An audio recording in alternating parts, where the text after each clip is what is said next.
Hello, this is going to be a quick video describing how to do a CAN broadcast with an AEM CD7 or CD5 dash.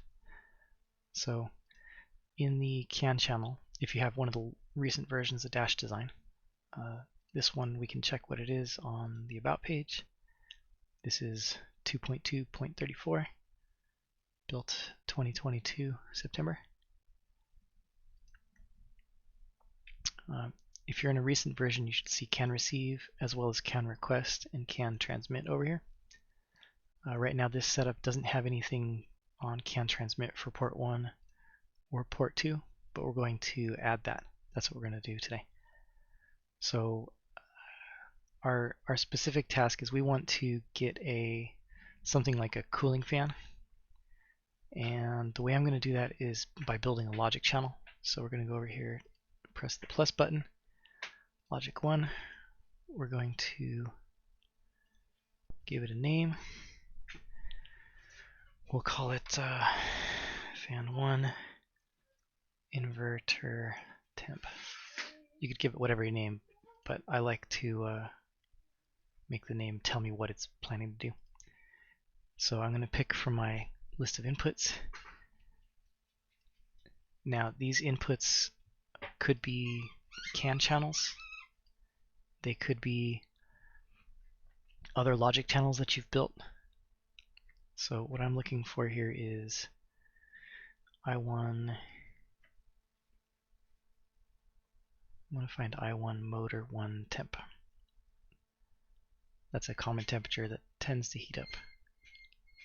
Actually, I'm going to I1 motor temp. So that number for temperature, when it is above, right, the alligator points to the bigger one. If it is above our limit value of, say, 60,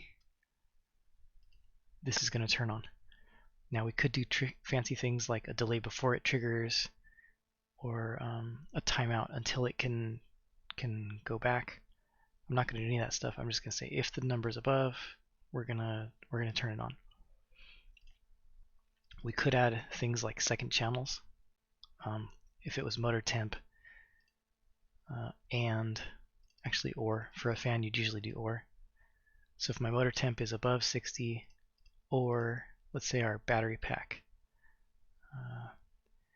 With an AEM BMS, that's usually called pack underscore things, pack temp max. So if our pack underscore temp max is above,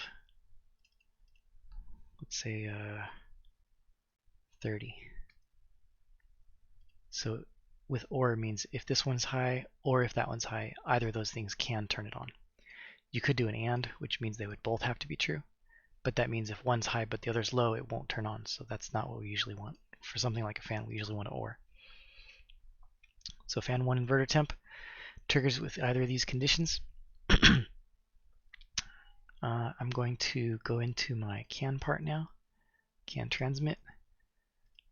You can pick if you want to transmit on port 1 or port 2. I'm going to use port 1. I'm going to need to add a new message. Now this part can be tricky. You're going to want whatever device you're working with to read this and activate a thing. You need to know what message ID it's ready to receive. So to keep it simple, I'm going to keep this at whatever our default was, 0x100. Now this is hex, so I could go like 0xA0 all the way through CDEF. Rate of 2 Hz is pretty slow. I'm going to broadcast it at 10 Hz. I'm not going to change this name, but I do need to define what goes in these bytes down here.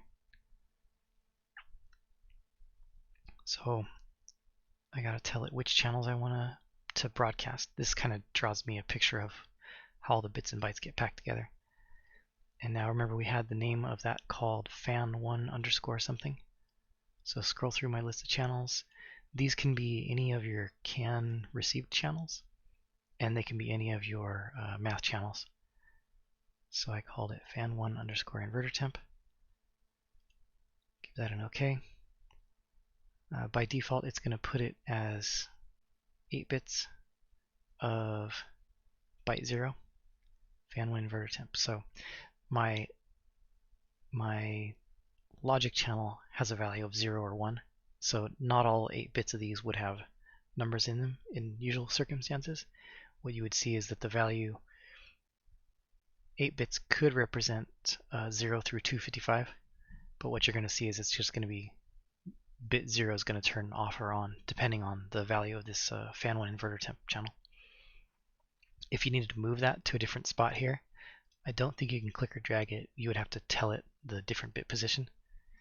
And if we went to position 8 here, 8, no, 0, 8, can I not position 8?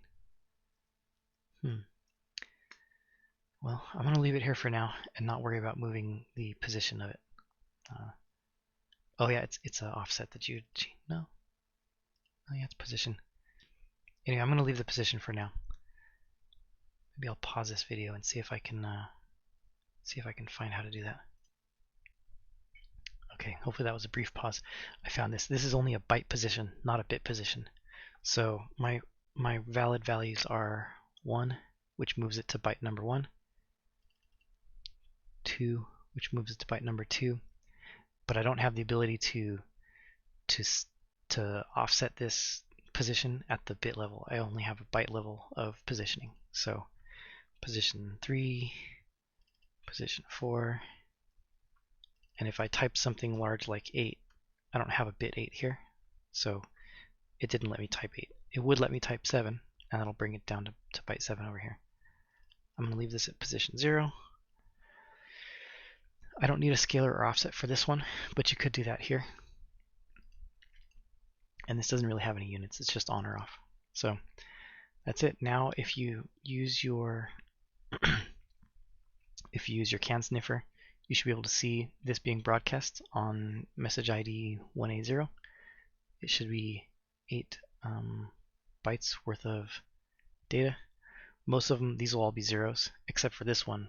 The first bit of byte 0 will be a 1 if our channel fan 1 is high. And that's it. You could add other things. Let's add another thing while we're in here. We'll add, in case the other device doesn't know what our pack temperature, right? Let's go find pack temperature, P-A-C-K, pack temp max. In case it didn't know what pack temp max was, we can broadcast that as well. And maybe while we're in there, we might want to broadcast pack temp min as well.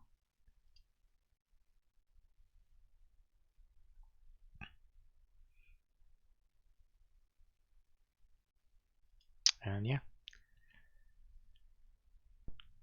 Yep, that's it. So you would need to configure your other device to receive these and know, which bits and bytes they're looking for. But that's it. You can also turn on or off this termination resistor. So careful on that.